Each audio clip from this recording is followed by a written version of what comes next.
Jordan Poole, Andrew Wiggins, Draymond Green, maybe Moses or Moody to the Chicago Bulls for Zach Lavine and DeMar DeRozan. The Warriors have enough assets and draft picks to get both DeMar DeRozan and Zach Lavine. If they had the choice, they should get Zach Lavine. If they can't get both, the Bulls need to rebuild. Lonzo Ball career is over. Not saying LeVar Ball jinxed his career with the big baller brand shoes or whatever. Them shits was ripping up at halftime. Every quarter he had to replace them bitches. Chicago need to be tanking, trying to get this kid, Matas Buzelis, Lithuanian-born, 2024 number one draft prospect.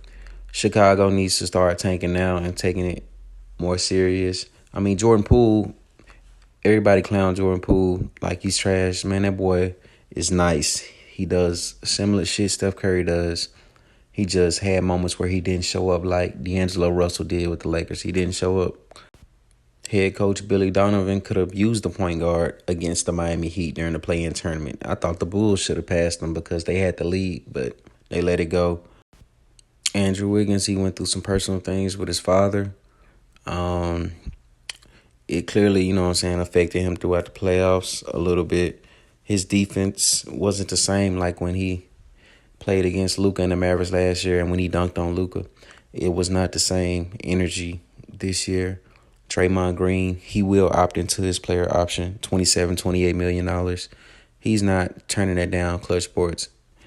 And if I was Golden State, Bob Myers, and Joe Lacob, I'd be trying to get Zach Lavine or DeMar DeRozan, or I'd be trying to get both.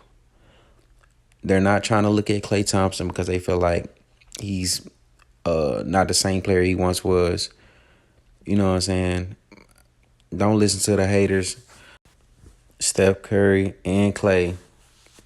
Klay can still shoot. I don't give a fuck what nobody say. That man is a 4-time NBA champion. Earned his respect. Game 6 Klay. I know they crack jokes on him or whatever. About not showing up or whatever.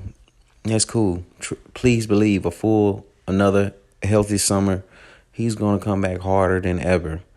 Like, you're going to have to put your best defenders on Klay Thompson. He's going to prove a lot of people wrong. And he's worth that contract. A lot of people are like, don't pay Klay Thompson. Are y'all fucking dumb?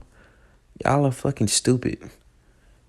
I'm not separating them two light-skinned niggas. I'm not separating Steph Curry or Klay Thompson. They're going to retire together. If Curry retires first, I'm still keeping Klay Thompson. I don't give a fuck. They're not leaving the Warriors. Everybody else is expendable. Everybody else, Andrew Wiggins can get the fuck on. Draymond can get the fuck on. Jordan Poole can get the fuck on.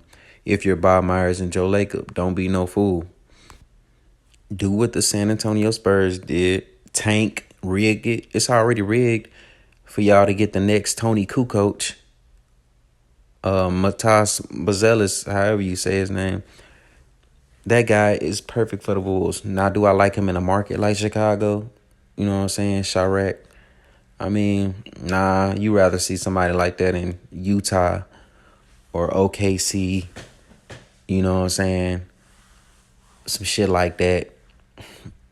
But Jordan Poole earned his $30 million when he contributed to the Warriors championship in 2022.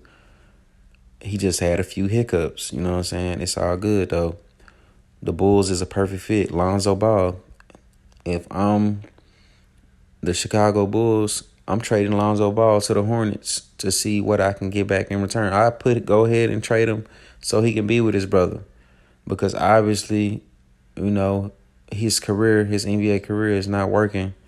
And he's had too many surgeries on his knees and his legs and shit. So they can't do nothing with him. Get something in return.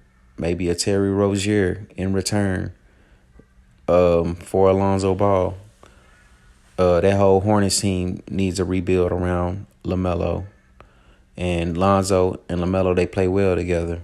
But they really needed him in the playoffs against Miami. He wasn't there. Jordan Poole, I would like to see him in a more starting position role where he's not the backup behind Steph Curry, because Imagine how many points he can score if he just was able to roam around freely for like 40 minutes. He probably could average 30 points. Now is the time for Chicago to start tanking for 2024. Tanking shouldn't be rewarded. I don't think the Spurs should have got the number 1 draft pick. I really think Victor Wembanyama should have went to the Houston Rockets because it's a bigger market. But the NBA is paying attention to, certain players and shit. Like, they don't want to put the best players in the big markets. You see what Ja Morant is going through in Memphis. Like, you got him in the hood. Of course, he gonna act around who the fuck he's around. You got Zion Williamson eating gumbo and jambalaya in New Orleans. He's gonna eat everything around. So you gotta pay attention to the fucking environment you put your players in. Now, granted, like Wemby being Tim Duncan's, Manu Ginobili and Tony Parker's old team, y'all putting too much pressure on that young man. Y'all putting too much pressure on Victor Wembanyama. He should have went somewhere else. And that shit ain't gonna work out because he gonna realize he playing with trash in the next 5 years. He's gonna leave and he's gonna go somewhere else. But back to Jordan Poole. Jordan Poole is a great fit. Andrew Wiggins is a great fit for Chicago. Draymond Green getting thrown in the trade too because he keep doing dumb shit. They don't need Draymond to win a championship. As long as you got Steph Curry and Klay Thompson and another solid all-star small forward that replace what Harrison Barnes and Katie had, you know what I'm saying? They're not going to be as good as Kevin Durant, Zach Lavine, and DeMar DeRozan, but they're better than Harrison Barnes, and they can give the Warriors a better chance of winning the championship. Instead of paying 5 niggas $30 million, you only paying 3. Steph Curry, Klay Thompson, Zach Lavine, or DeMar DeRozan. Or you can do 4 instead of 5. It's shit not that hard, man. And Moses Moody, too. I'm sure the Chicago Bulls would like a package of Jordan Poole, Moses Moody, Wiggins, and Draymond in exchange for the 2 stars. You rebuilding a roster. You could fit some pieces around the Matisse Buzelis kid, because I don't want to just say Lonzo Ball's career is over, but they have to move on from this situation. It's been 2 seasons in a row where this guy has not been able to play on the court, step foot on the court. Went through a similar situation like Jamal Murray, but his is more, dramatic. But hopefully Lonzo Ball recovers. Big baller brand. LeVar Ball, Jello Ball. Hopefully you make the NBA. One of your brothers become good enough. LaMelo Ball isn't good enough to put his brother on the team like how Giannis has Thanasis, whatever the fuck his name is with his podcast. But, yeah.